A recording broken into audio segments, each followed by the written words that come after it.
Voy a empezar a grabar esta sesión del día 20 de mayo. Vamos un poquito, digamos, como atrasados, pero no me preocupa tanto porque es la primera unidad, o bueno, pues sí, la primera unidad está sencilla. Ya las próximas unidades sí van a estar un poco más complicadas, pero esta está sencilla. Voy a empezar a compartir mi pantalla. Permítanme un segundo.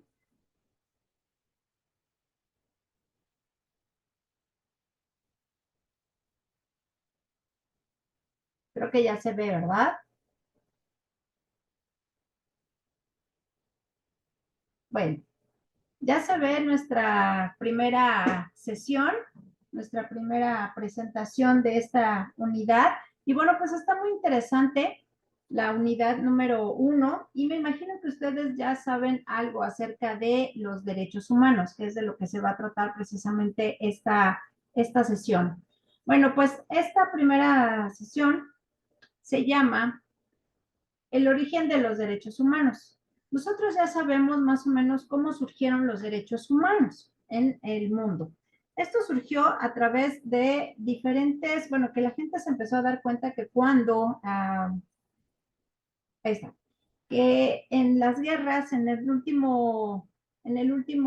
bueno, las últimas guerras del siglo XIX empezaron a ser como más complicadas, empezaron a ser más violentas y esto provocó que las guerras, al ser más violentas, pues obviamente atropellaban todo lo que significaba los derechos humanos que conocemos ahora. Entonces, vamos a hacer un poquito de historia de lo que es los derechos humanos y cómo llegaron a ser los derechos humanos que nosotros conocemos ahora.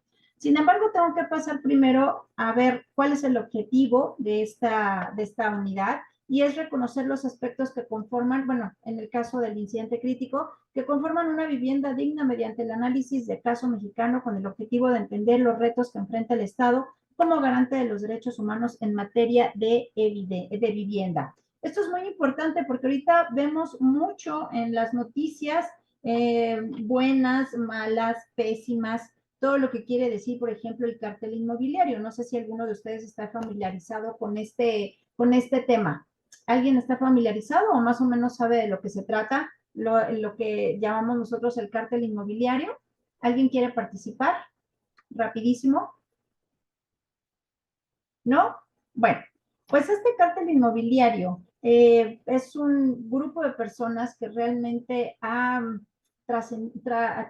pisoteado los derechos de la vivienda porque son personas que obtienen un terreno, lo compraron, se lo donaron, lo tomaron a la mala, como ustedes quieran verlo, y empezaron a fincar. Las personas que viven en estos lugares, o sea, lo hicieron en las zonas como más exclusivas de la Ciudad de México, en este caso en la Benito Juárez, y lo que hicieron estas personas fue, pues, abusar de las personas que iban a comprar o que necesitaban una casa.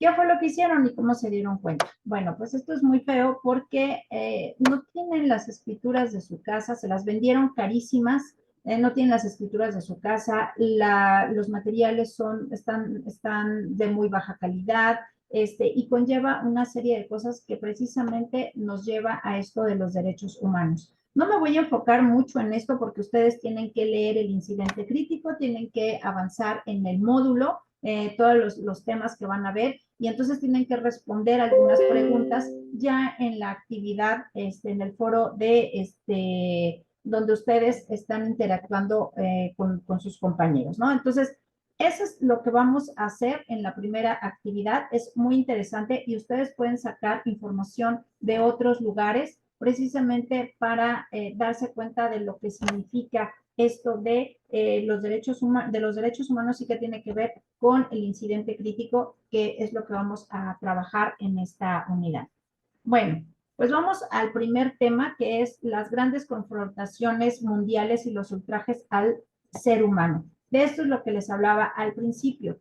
Todo transcurre a finales del siglo XIX o a mediados del siglo XIX con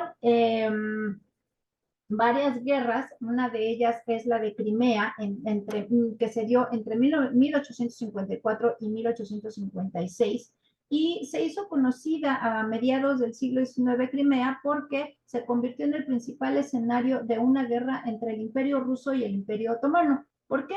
Porque no tenían una salida hacia el mar, que era obviamente lo que necesitaban para poder comerciar. Y entonces esta guerra se desarrolló entre el 53, entre el 53 y el 56 y recibió apoyo el Imperio Otomano de muchas otras naciones como España, Francia, Reino Unido, etcétera, etcétera. Y fue de las primeras guerras donde se ve el ultraje al ser humano. ¿A qué me refiero? A que los ataques y la forma de atacar al contrario era obviamente bastante violento, ¿no? Y entonces el verdadero motivo de esta guerra fue el intento del Imperio Ruso por asegurar su salida al Mediterráneo, aprovechando la debilidad del Imperio Otomano. Por eso necesitó del apoyo de otras naciones, porque ellos no tenían el dinero para las armas, el ejército, y entonces tuvieron que ver cuáles eran sus vecinos que sí tenían un ejército bien establecido, como Francia, como España, como Inglaterra, para poderse apoyar en ellos y terminar con el Imperio Ruso, ¿sale? Ese era uno de los principales objetivos, la salida al mar por el mar Mediterráneo. Esa fue una primera guerra. La otra guerra es la de franco-prusiana entre 1870 y 1871. Repentinamente Francia no era la potencia occidental que había sido y que hacía mucho tiempo que no era ya una potencia. Y entonces los alemanes se vieron convertidos de la noche a la mañana en una nación, en un pueblo fuerte, y en Francia significó el ocaso de Napoleón III y el Segundo Imperio y la instauración definitiva de una forma de gobierno republicana. En ese proceso, pues obviamente, o sea, acudió el caos a estas naciones y entonces hubo una guerra muy fuerte entre Francia y Alemania. Ajá. Eso también se vio, pues, o sea, los animales, o sea, si nosotros vemos películas de aquellas épocas, pues los animales también, pues, salen lastimados, los matan, los mismos animales pueden matar a soldados, se veía una carnicería tremenda y además, aparte de eso, ya en muchos países estaban así de, yo quiero más territorio y no les importaba si su vecino era débil, si no, eso no importaba. Entonces, aquí también va parte de lo que son los derechos humanos. Y de la última que vamos a hablar, de esta última es, aquí está, es la Primera Guerra Mundial. Ya cuando saltamos al siglo XX, pues tenemos la Revolución Rusa, la Revolución Mexicana, tenemos la Primera Guerra Mundial, que es cuando se sale Rusia de la Primera Guerra Mundial, porque ellos estaban tenían un problema también muy fuerte, pero la Primera Guerra Mundial sí se ve las atrocidades completamente de lo que es el ser humano. Empezaron aquí las guerras de trincheras, que, bueno, sí, una guerra de trinchera. Las trincheras eran cosas horribles. Era según para protegerse, pero no estaban tan bien protegidos. Entonces aquí tenemos una trinchera, ¿no? La hacían los mismos soldados, sufrían muchísimo porque no había espacio para poderse realmente proteger. Los túneles donde ellos estaban a veces se derrumbaban, no había garantía de que pudieran salir vivos de una trinchera. Pero esto se hizo en la Primera Guerra Mundial. Aquí también aparecen las primeras armas automáticas. Esto también es muy pues revelador en este caso porque algunos países tampoco no tenían estas armas. Empiezan las bombas lacrimógenas, que es con el gas mostaza, que aventaban precisamente a las trincheras. Y entonces imagínense el gas mostaza llegando a las trincheras, pues mataban a todos estos soldados que estaban aquí. Había, o sea, eran pequeños lugares, a ver, vamos a ver el chatcito, eran pequeños túneles así, ¿no? Trincheras. Gas mostaza. Sí dije gas mostaza, ¿no? ¿O qué dije? Pimienta, también el pimienta, gas pimienta y gas mostaza. Bueno, estos eran una cosa horrible. Si tú hueles una semilla de gas mostaza, una sola semillita, es bastante penetrante, ¿no? Abre tú la mostaza que tienes en el refrigerador y bueno, es penetrante. Imagínate ahora un gas mostaza, que te llegara, obviamente te lastima los ojos, la nariz, los pulmones, absolutamente todo. Entonces mucha gente murió por esto. También eran los primeros, la Primera Guerra Mundial se distingue porque los primeros aviones empezaban, ¿no? Una guerra en el aire. Entonces, fue una cosa tremenda y los que más sufrieron precisamente era toda la población civil. Esta gente que se quedaba en sus casas, que obviamente eran destruidas por los aviones, por las armas, la gente que se quedaba sin comer, la gente que se quedaba sin zapatos, sin absolutamente nada. Los inviernos en Europa son muy fuertes, son crudos, son duros y obviamente no tenían carbón para poder alimentar su casa con calor.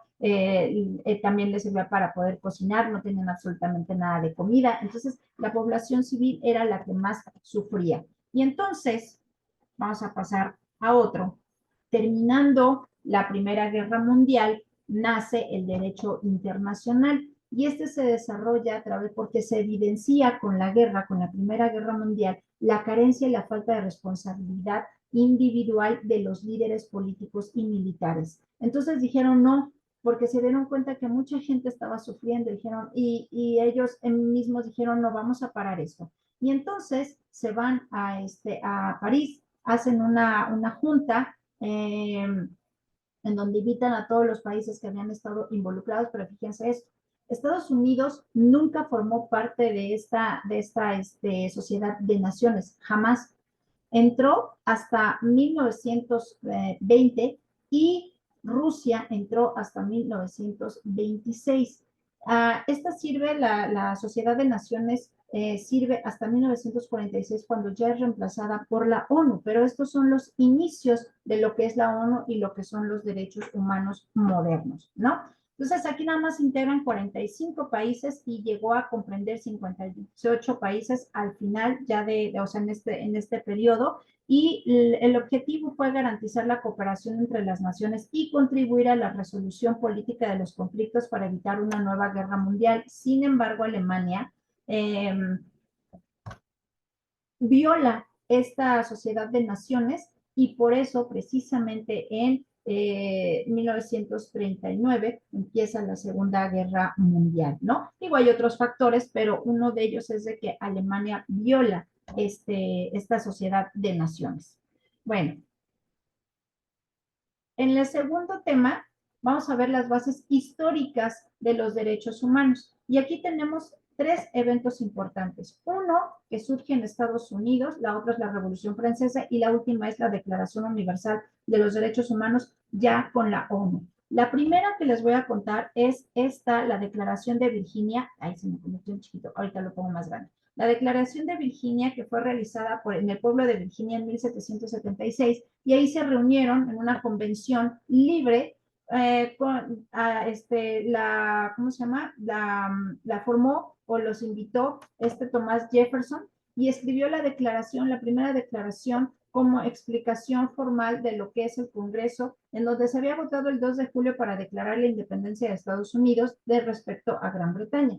En estos años estalló la revolución de Estados Unidos y como la declaración anunciaba que las 13 colonias ya habían sido independizadas, ya no eran parte de Inglaterra, entonces, bueno, se tiene que crear una declaración que son las bases fundamentales para la primera constitución que tiene Estados Unidos, ¿no? Entonces hay una serie es más, la van a ver ahí en la plataforma, tiene una serie de artículos, que eso ya no me metí porque lo tienen ustedes obviamente que leer, pero es la Constitución Nacional escrita, es la más antigua y que ya define los organismos principales del gobierno y sus jurisdicciones y los derechos básicos del ciudadano. Es la primera que tenemos y esta se hizo en Estados Unidos. La segunda, bueno, pues obviamente la Revolución Francesa, que aquí se declara en 1789 la Declaración de los Derechos del Hombre y del Ciudadano. Y tuvieron que pasar muchas cosas en la Revolución Francesa para llegar a lo que son los derechos humanos y los derechos del hombre y de los ciudadanos.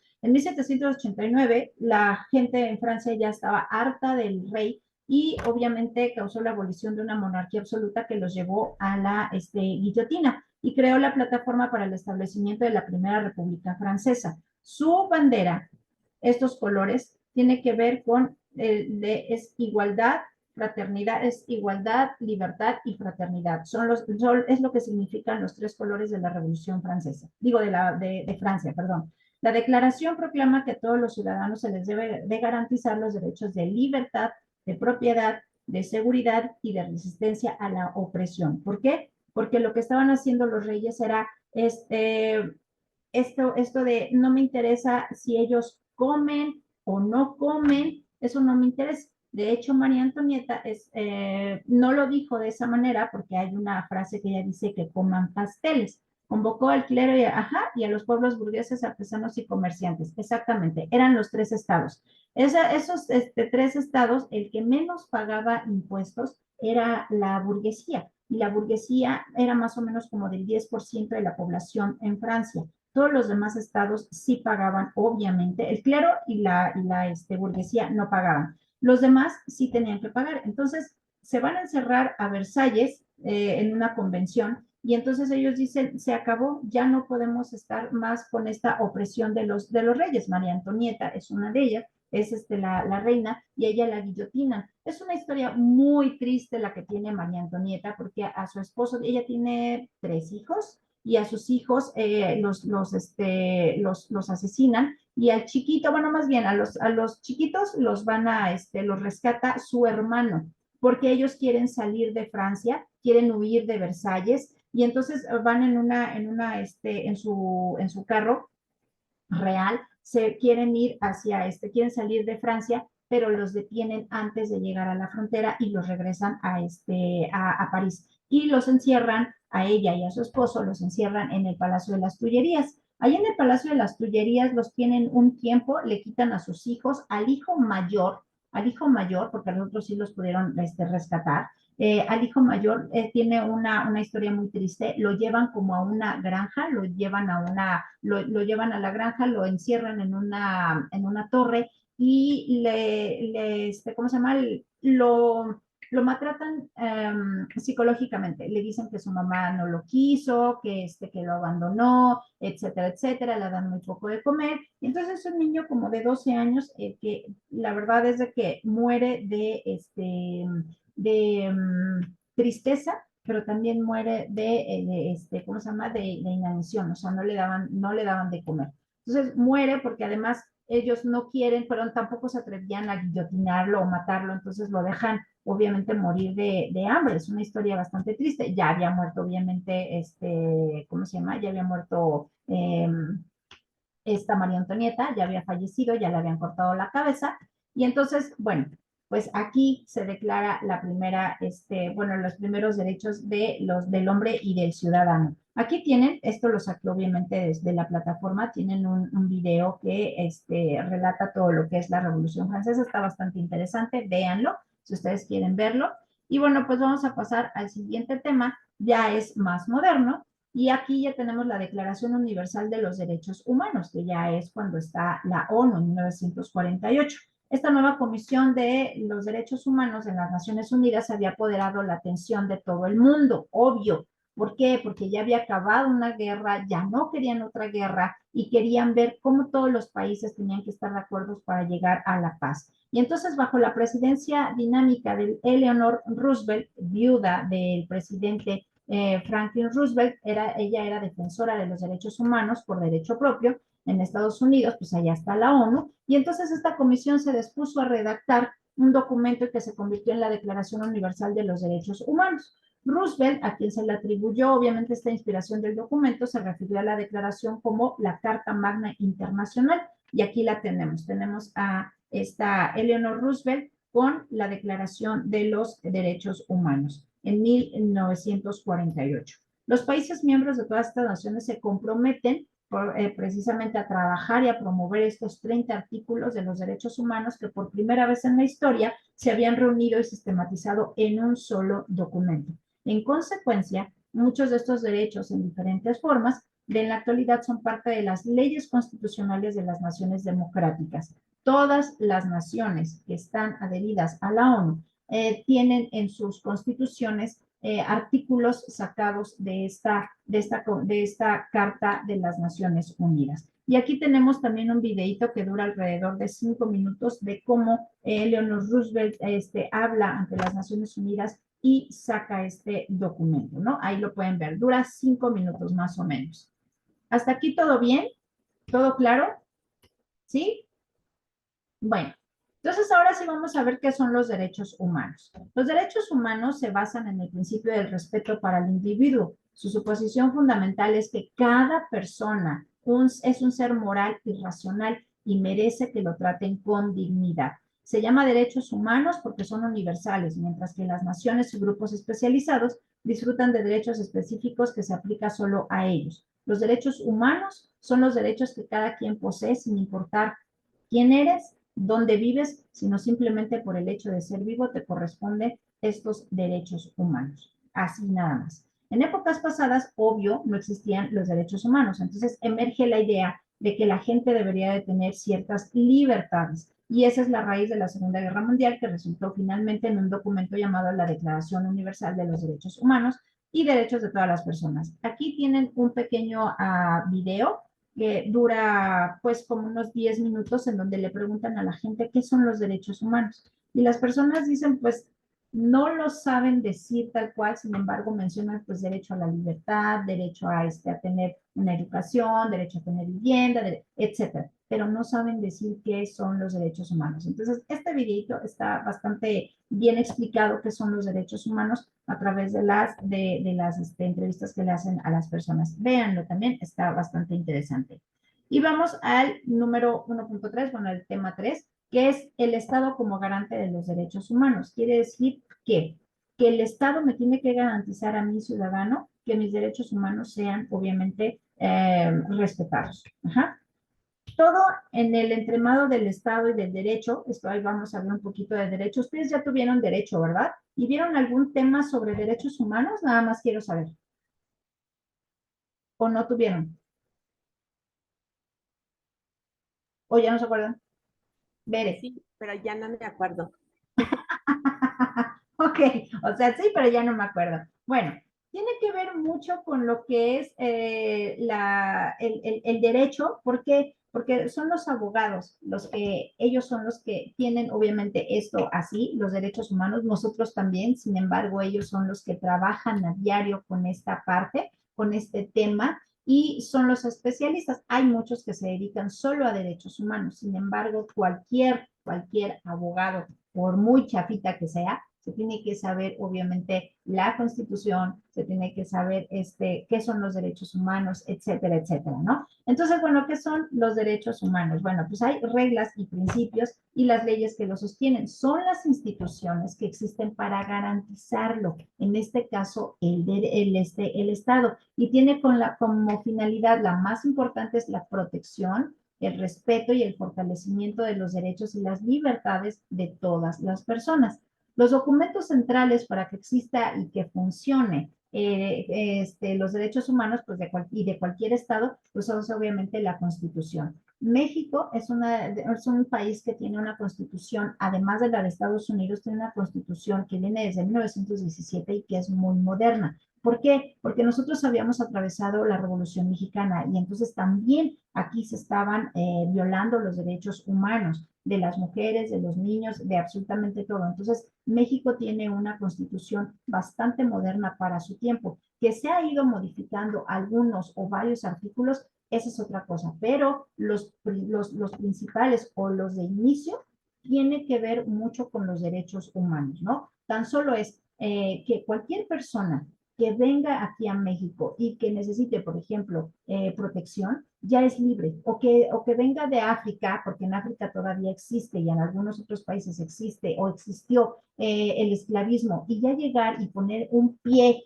aquí en México, ya era completamente libre. ¿Por qué? Porque la Constitución lo garantizaba así. Entonces, tenemos una de las constituciones más modernas que se hicieron en 1917. Bueno, además de las políticas que se deben de garantizar los derechos, el Estado también debe implementar mecanismos para proteger los derechos y hacerlos efectivos en la práctica. Quiere decir que la existencia del Estado de Derecho exige la adopción de mecanismos que permiten a cualquier persona defender los derechos cuando considere que estos han sido violados o disminuidos. Por ejemplo, aquí tenemos unos ejemplos, no sé si los alcancen a ver. Dice, en muchos lugares fueron precisamente las cortes, ¿no? Las que determinaron el reconocimiento de algunos derechos humanos. Y pongo tres ejemplos, uno de España, uno de Estados Unidos y uno de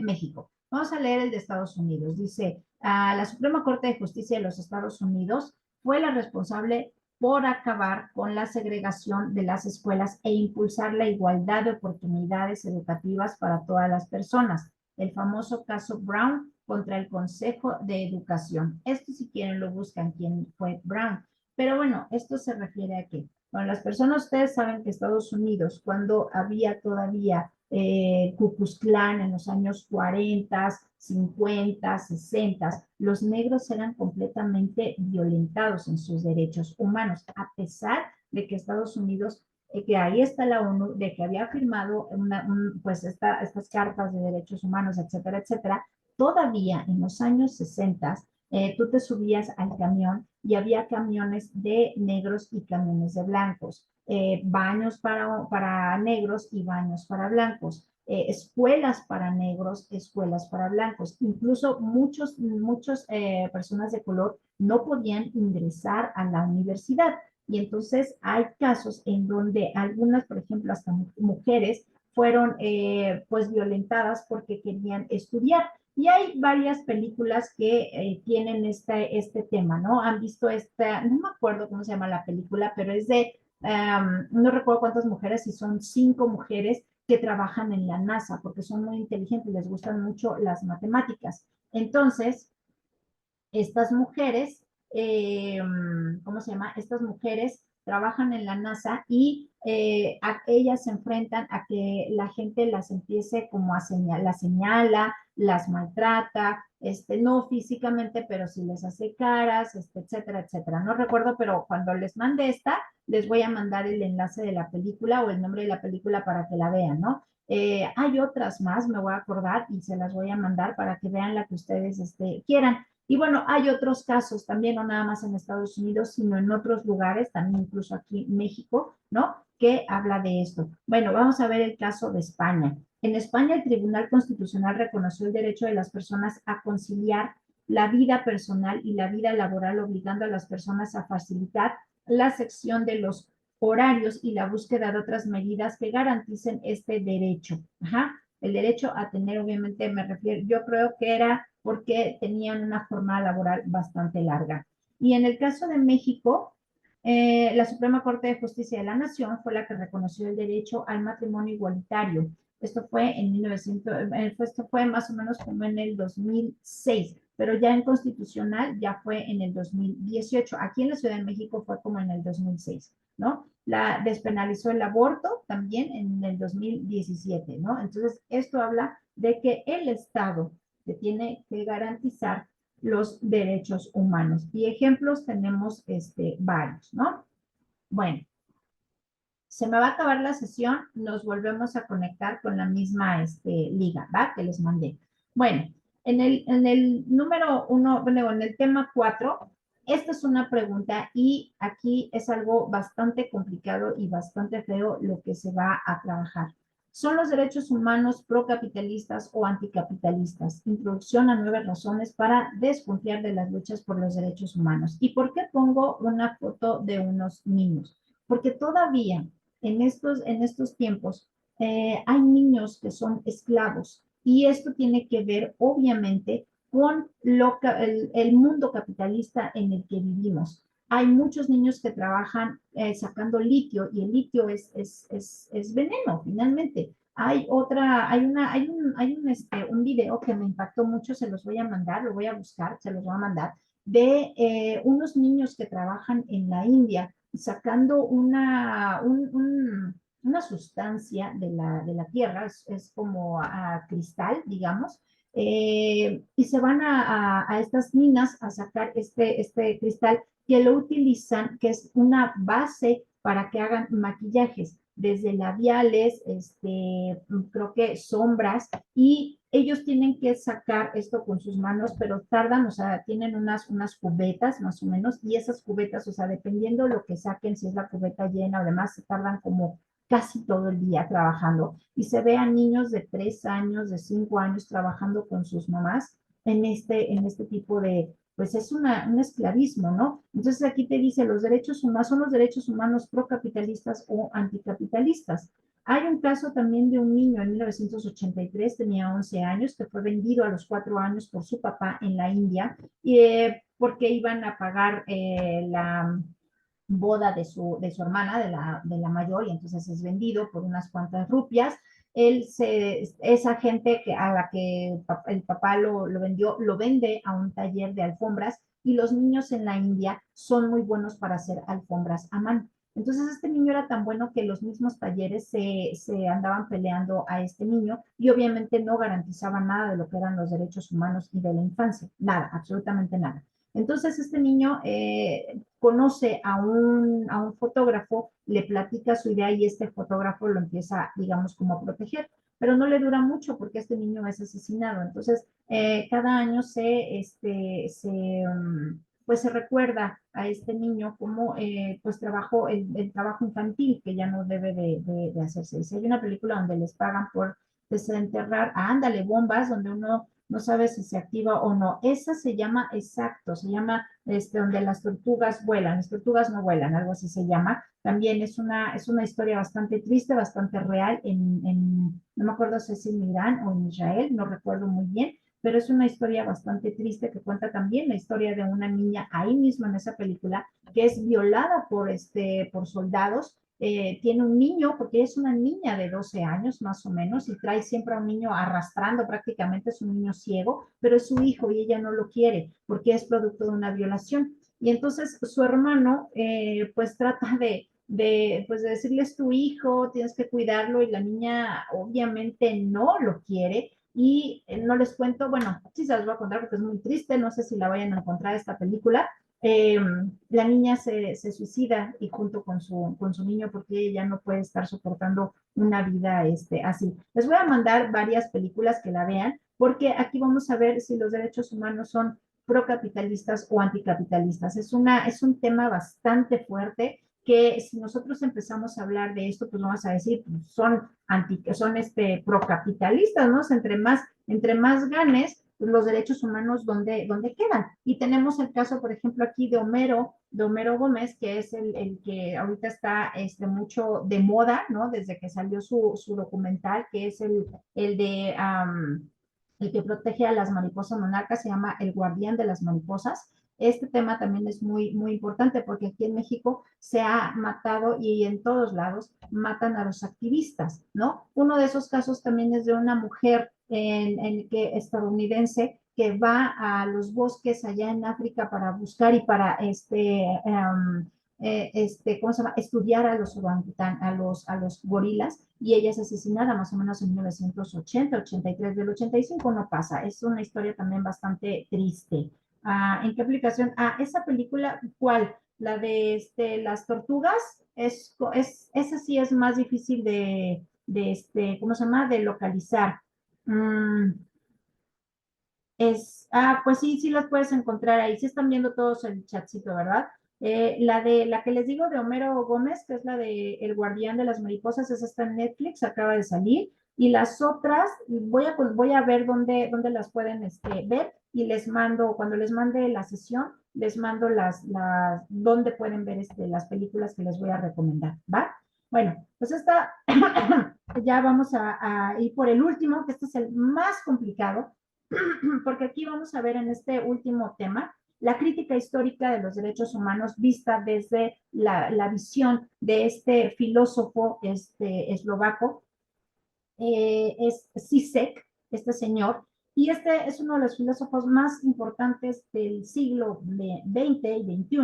Él nació en Eslovenia, y es un crítico de los derechos humanos. O sea, él es como muy directo de lo que está pasando. O sea, él sí te dice, está bien o está mal hecho. Entonces, esto lo van a ver ustedes ahí en la plataforma. Es este señor, tiene 75 años actualmente, es un filósofo marxista. Toda su historia es a través de Carlos Marx. Él ha estudiado, bueno, ha dado clases en Estados Unidos, en otros lugares, y este autor se pregunta por los presupuestos que están detrás de los derechos humanos para plantear finalmente la cuestión relativa a las intervenciones humanitarias y la capacidad de los derechos humanos como instrumento para luchar contra la desigualdad. ¿Esto qué quiere decir? ¿Sirven o no sirven? ¿Qué sucede? ¿Sí sirven los derechos humanos como realmente debe de actuar cada país o no sirven de absolutamente nada? Y esto lo vamos a ver, por ejemplo, en la tristemente guerra que tiene ahorita el pueblo de Israel contra el pueblo de Palestina, que su objetivo es aniquilarlos completamente. Y eso ya lo dijeron, o sea, queremos acabar con el pueblo palestino porque este territorio es nuestro. ¿Dónde quedan los derechos humanos a nivel internacional? Una sola nación no está haciendo absolutamente nada. Quien lo está haciendo es la sociedad civil, nosotros. Se va a acabar. Quiero que se desconecten y nos volvemos a conectar 10 minutos, ¿va? Veo el chatcito rápidamente. Exactamente, sirven y no sirven cuando hay guerra. Desconéctense y ahorita nos vemos, ¿sale? Gracias.